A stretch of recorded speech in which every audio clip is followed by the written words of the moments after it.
This is Luke Paulson, the Catholic Conservative, and welcome to the news of the week for June 3rd, 2023. And if you enjoy these videos, do not forget to like, comment, and most importantly, subscribe for more. Black lives in debt. It is possible to support the lives of individuals with a high melanin concentration without supporting the organization Black Crimes Matter. I mean Black Lives Matter. Sorry. Just a slip of the tongue there. The organization is going broke. None of the money that they raised went to communities that were raised. None of the money went to scholarships, better schools, or police body cams. It was the biggest scam outside of Social Security. The money instead went to mansions for the leaders of the movement and security services. I'm sure that they would need security if they lived somewhere their followers were peacefully protesting. Many of these protests have been largely peaceful. Mostly peaceful. It is really sad that it got this far. However, the NAACP thinks that cities that could be burned to the ground tomorrow are safer than Florida. Travel bans on Florida.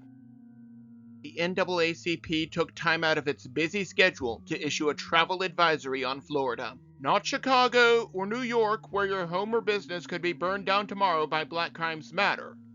Florida. Many of these protests have been largely peaceful. Mostly peaceful.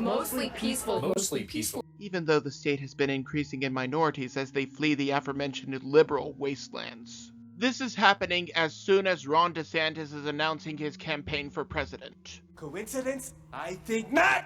More on that in just a minute. Just renting a bike.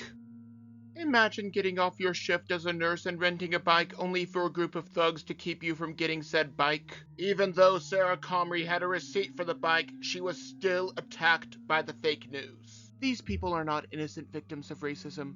They are bullies with all of the maturity that goes along with it. Because the facts came out against the anti-whitest that defamed her, a crowdfunding campaign was set up in her honor to raise money. There have been so many incidents like this that people are starting to see through the lies, and even noticing certain statistics that you are not allowed to talk about in the mainstream news. DeSantis is running.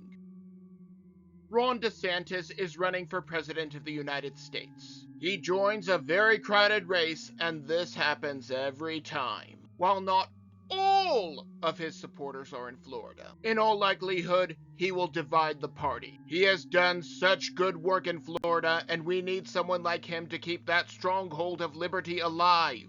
What if the next governor is not willing to stand up like he has? All of the progress that DeSantis has made can be lost in one election cycle. Some people make great sergeants, but terrible generals. Central control collapses.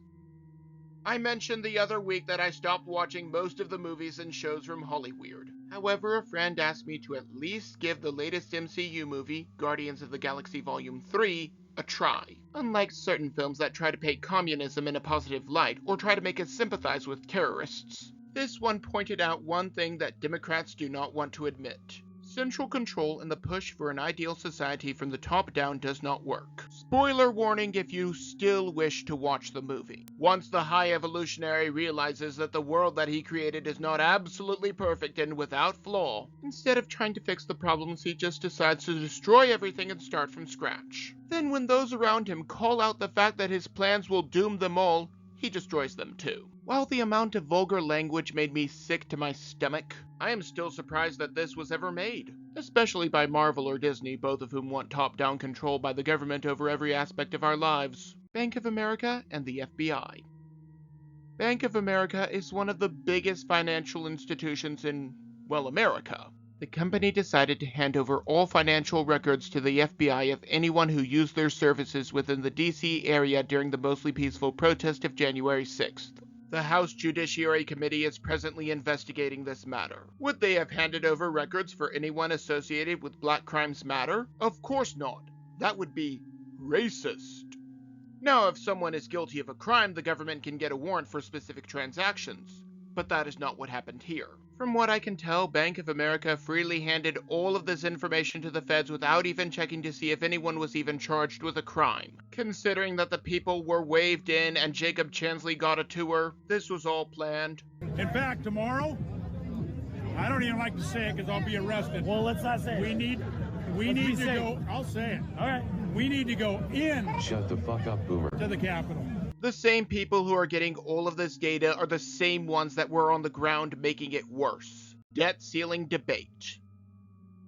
Speaker McCarthy and President Biden have come to a tentative agreement about the debt ceiling. While the cut is only 1% over the next 2 years, that can be undone in the next election cycle. It also cuts several dreams, including student loan forgiveness. While this bill does not go far enough, it will be impossible to get true reform with only a slim majority in the House and a slim minority in the Senate, even if it could get the endorsement of the Biden administration.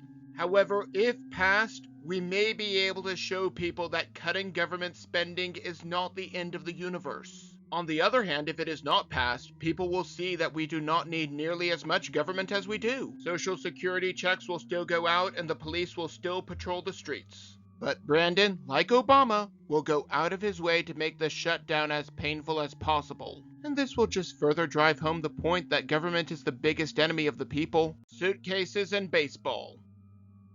Remember Sam Britton, the Biden administration official that stole luggage at airports?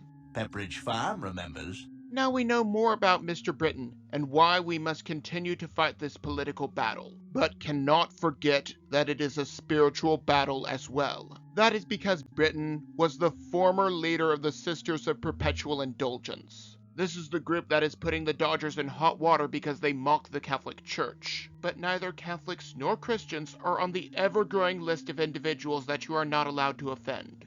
They have free speech, but like I said a little while ago, I have a right to not associate with people that endorse sin, executing the homeless.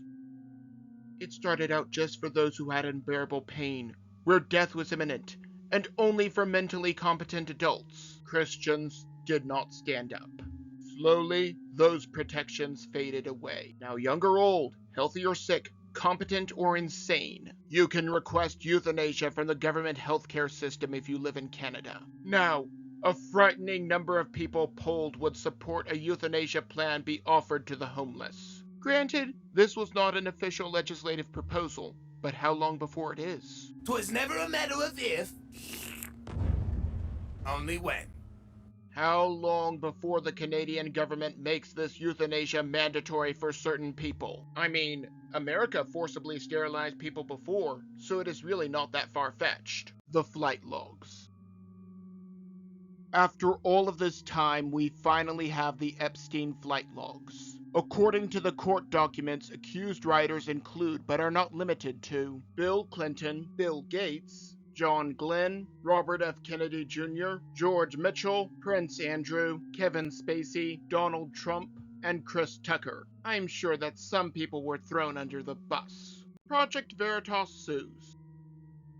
Project Veritas is one of many disgraced companies that should just slink back into the shadows. When you side with Big Pharma rather than the person who risked everything, you will get no sympathy from me. Project Veritas is suing O'Keefe Media Group because apparently he not only took trade secrets, but spoke with several of their donors that are now donating to his new organization. Using Mulvaney is illegal. It is no secret that the Bud Light boycott is working, and anyone who associates themselves with the brand is dead too. However, this might not be the least of the company's problems. Ted Cruz has found that since the company used Dylan Mulvaney, they may be in legal trouble. Since his target audience is children and teens, Cruz alleges that the company is targeting children. It really is not that far-fetched. The people that are watching Mulvaney's videos are children, and so the children are being targeted by a beer company. Granted, children were already being targeted by Democrats, but that is another issue to deal with all this month. Maybe I'm just blowing smoke. Maybe I'm completely off my rocker, but that is just my opinion. And if you enjoyed this content, do not forget to like, comment, and most importantly, subscribe for more. And also don't forget to follow me on social media.